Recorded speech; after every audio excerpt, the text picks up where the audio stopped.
Speaker sir,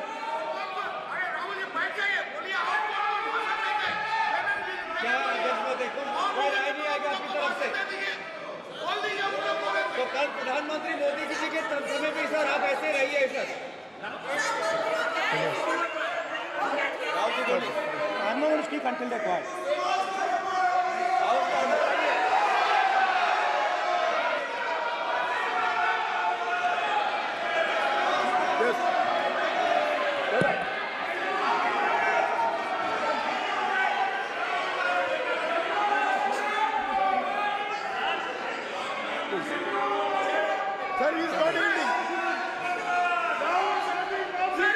sir, speaker sir, ये संविधान की बात कर रहे हैं सर, और इसी संविधान का आर्टिकल 25 कहता है कि किसी भी धर्म के ऊपर कोई भी व्यक्ति किसी को हिंसावादी करार नहीं दे सकता है, और इन्होंने हिंदू का हिंसावादी कहा है सर। संविधान का इन्होंने अपमान किया है, संविधान की झूठी दुहाई दी है, इनको माफी मांगनी चाहिए सर। ये आर्टिकल 25 है सर संविधान का, सर इनको माफी मांगनी चाहिए। आर्टिकल 25 जो है संविधान, और ये देश संविधान से चलता है, ये पार्लियामेंट संविधान से चलता है सर, इनको माफी मांगनी चाहिए सर। ये संविधान से ऊपर नहीं है सर, कांग्रेस संविधान से ऊपर नहीं है। आर्टिकल 25 कल्याण बनर्जी जी बताए आर्टिकल 25 क्या था? आप उनको कहिए आप लोग का है क्या? पार्लियामेंट का आप लोग का है, आप लोग का जमींदारी है क्या? क्या समझते हो? पार्लियामेंट का आप लोग का जमींदारी है क्या? जमींदारी बिठा दी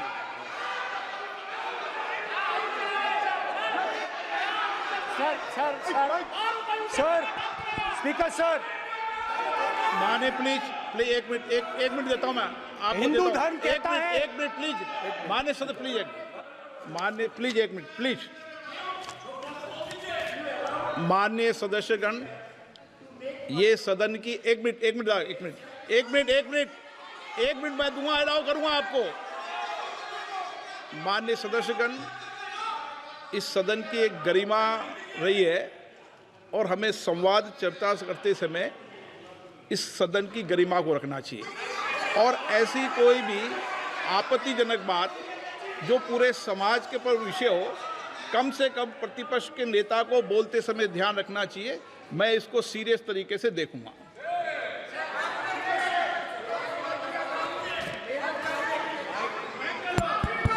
सर, अगर आप हिंदू धर्म के जो महापुरुष हैं, महापुरुष छोड़िए, अगर आप शिव जी को देखें तो क्या हो रहा है सर?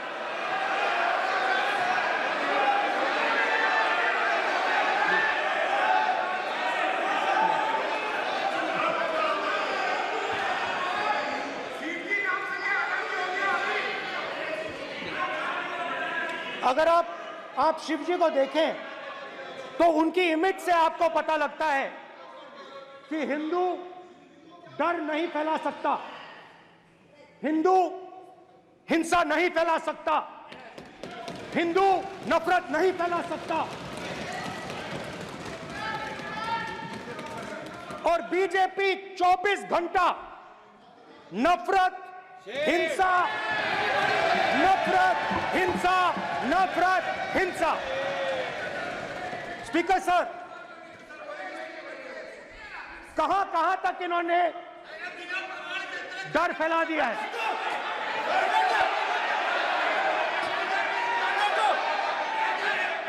प्लीज सर, कहां तक इन लोगों ने डर फैला दिया? मैं आपको अयोध्या से शुरू करता हूं। सर नमस्कार,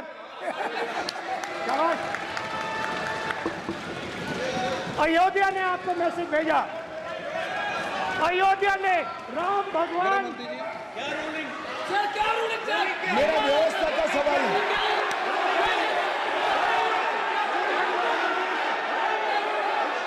इस सदन के नियमों की पुस्तिका, इससे कुछ सदस्यों को क्या मुक्ति दे दी गई है? आपके गाइडेंस के बाद भी बार बार तस्वीर बताना, पूरे बीजेपी को हिंसा कर रही है ऐसे कहना, खड़े होकर एक दूसरे के बीच में हस्तधून करना, सारे नियम इनको लागू नहीं होते हैं। नियम मालूम नहीं है तो ट्यूशन रख ले साहब, सदन इस तरह से नहीं चल सकता है। ये सदन, मेरा आपसे आग्रह है कि ये सदन ऑर्डर में रहना चाहिए, नियमों के अनुसार रहना चाहिए। ये हम सभी सदस्यों का आपसे विनंती है। स्पीकर सर, एक मिनट प्लीज। माननीय सदस्यगण, आप ही किताब राम बताओ। भगवान की तो जन्मभूमि ये ने अपेक्षा करता हूं कि अपन बीजेपी इसके नियम प्रक्रिया चले। नो, सब चले। नो, आपने बताया था नियम। नो,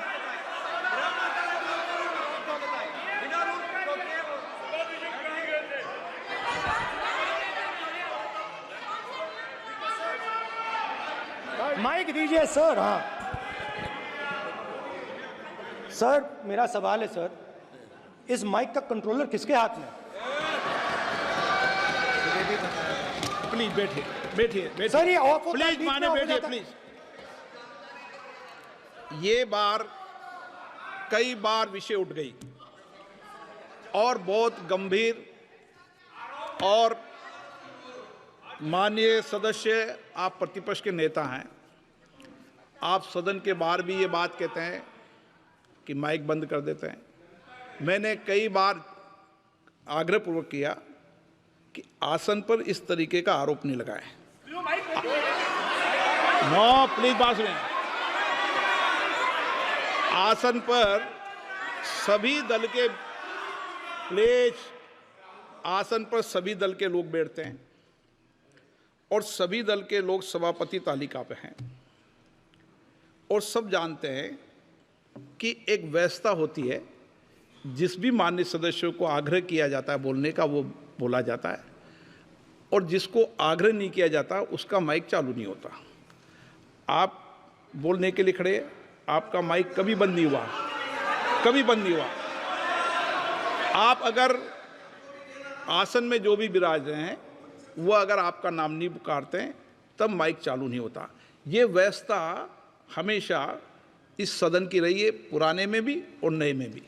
कभी आसन पे व्यक्ति पर माइक का कंट्रोल नहीं होता। दूसरा, माननीय प्रतिपक्ष के आप नेता हैं और आपसे ये अपेक्षा की जाती है कि आप लोकसभा की प्रक्रिया का, संचार नियम का पालन करें, संविधान की जो व्यवस्थाएं दे रखी है उसकी पालन करें, और सदन में बोलते समय किसी भी धर्म को के ऊपर ऐसा आक्षेप नहीं करें जिससे पूरे देश के अंदर विषय पैदा हो। यह आपसे अपेक्षा की जाती है। सर, मैं बिल्कुल आपकी रिस्पेक्ट करता हूं स्पीकर सर, मगर मेरे भाषण के बीच में सच्चाई ये है कि माइक ऑफ हो जाता है। मैं क्या करूं, हो जाता है वो। अब आपने देखा मैंने अयोध्या शब्द यूज किया और माइक ऑफ हो गया। नो,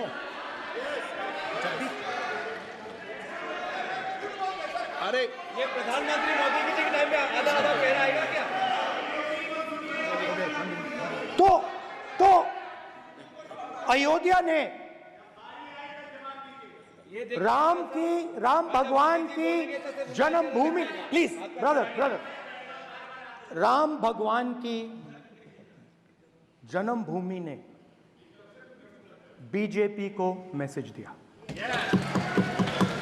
और ये आपके सामने मैसेज बैठे हुए हैं। मैंने इनसे पूछा, कल कॉफी पी, इनसे मैंने पूछा बताइए, बताइए ये हुआ क्या? बीजेपी ने राम मंदिर का इनॉग्रेशन किया, बोलने दीजिए, राम मंदिर का इनॉग्रेशन किया। अरे भाई आप हार गए, उसको सहन करिए। नाम बोलने की कोई जरूरत नहीं है। मैं भाषण दे रहा हूं, आप नहीं दे रहे हो। मुझे बोलना है जो बोलना है, मुझे नाम लेने की कोई जरूरत नहीं। मुझे जो बोलना है मैं बोलूंगा। तो अयोध्या ने मैसेज दिया और मैंने इनसे पूछा कि हुआ क्या, और इनका जवाब आया। मैंने उनसे पूछा कि आपको कब पता लगा कि आप अयोध्या में जीत रहे हो, और आपने कहा पहले दिन से मुझे पता था। सही बात। और मैंने कहा ये क्या हुआ? उन्होंने कहा राहुल जी, अयोध्या में एयरपोर्ट बना, अयोध्या की जनता से जमीन छीनी गई और आज तक उन्हें मुआवजा नहीं मिला है। उन्होंने कहा, सही बात, उन्होंने कहा कि अयोध्या में जो भी छोटे छोटे दुकानदार थे, जो भी छोटी छोटी बिल्डिंग्स थी, उन सारों को तोड़कर गिरा दिया गया और उन लोगों को सड़क पर कर दिया गया। इन्होंने यह भी कहा कि अयोध्या के इनॉग्रेशन में अयोध्या की जनता को बहुत दुख हुआ, क्योंकि इनॉग्रेशन में अदानी जी थे, अंबानी जी थे, मगर अयोध्या का कोई नहीं था। और ये कारण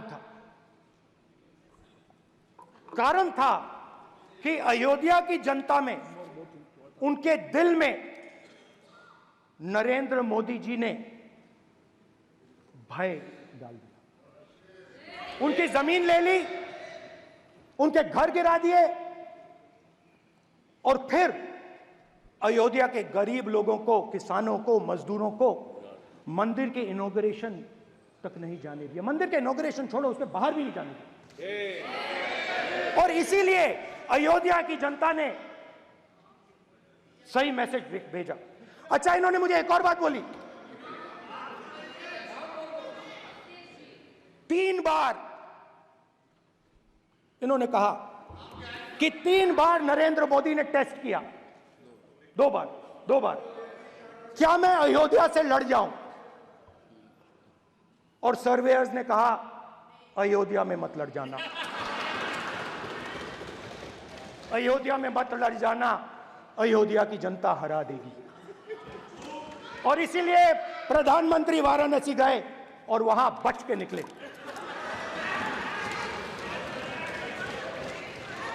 तो अयोध्या की जनता को डराया,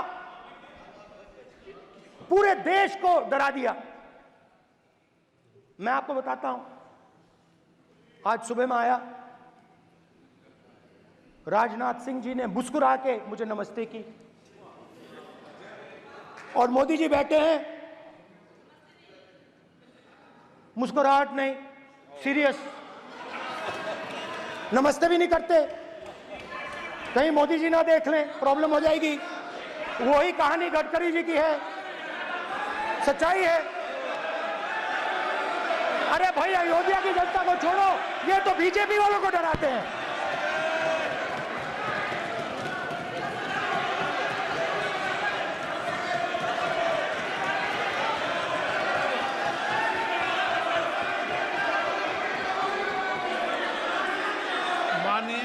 सर क्या है?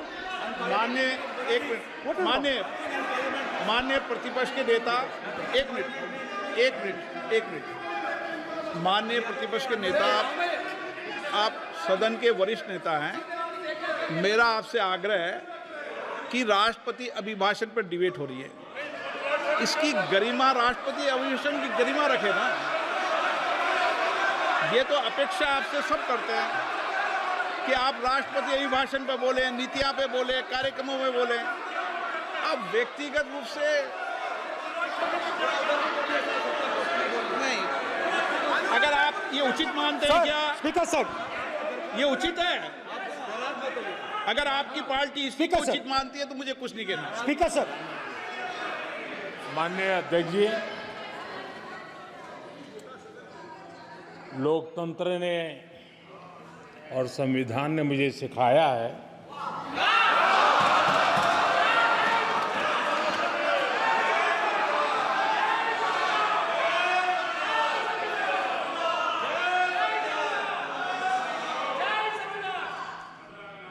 कि मुझे विपक्ष के नेता को गंभीरता से लेना चाहिए।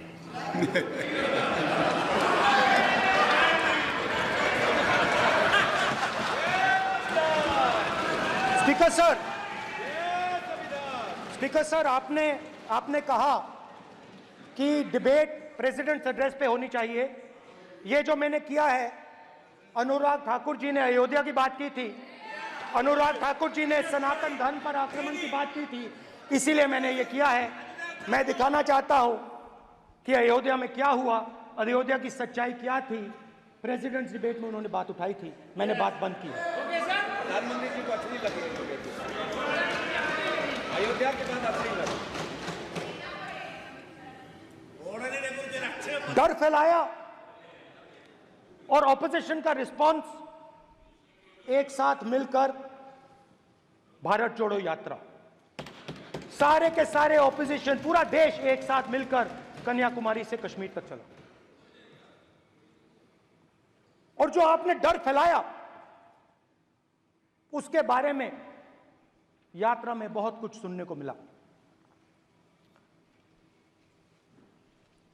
अभी तक याद है, सुबह 7 बजे 7-8 बजे की बात थी, यात्रा में चल रहे थे, एक महिला आती है, हमारे साथ चलती है, मेरा हाथ पकड़ती है और घबराई हुई सी थी। तो मैंने पूछा क्या हुआ, वो मुझे कहती है मुझे मार रहा है,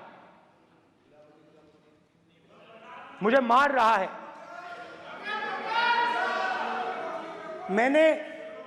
मैंने पूछा कौन मार रहा है, कौन मार रहा है? बेटी बचाओ, बेटी की दुविधा सुनाई दे रही, बेटी का दर्द नहीं सुनना चाहते, भारत की महिलाओं का दर्द नहीं सुनना चाहते। मैंने पूछा कौन मार रहा है, कहता है मेरा पति मार रहा है। मैंने कहा क्यों? कहती है सुबह का खाना नहीं दे पाई। मैंने कहा क्यों? खरीद नहीं पाई, महंगाई है,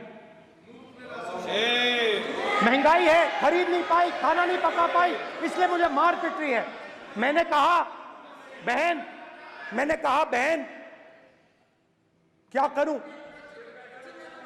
कैसे आपकी मदद करूं? कहती हैं आप कुछ मत कीजिए,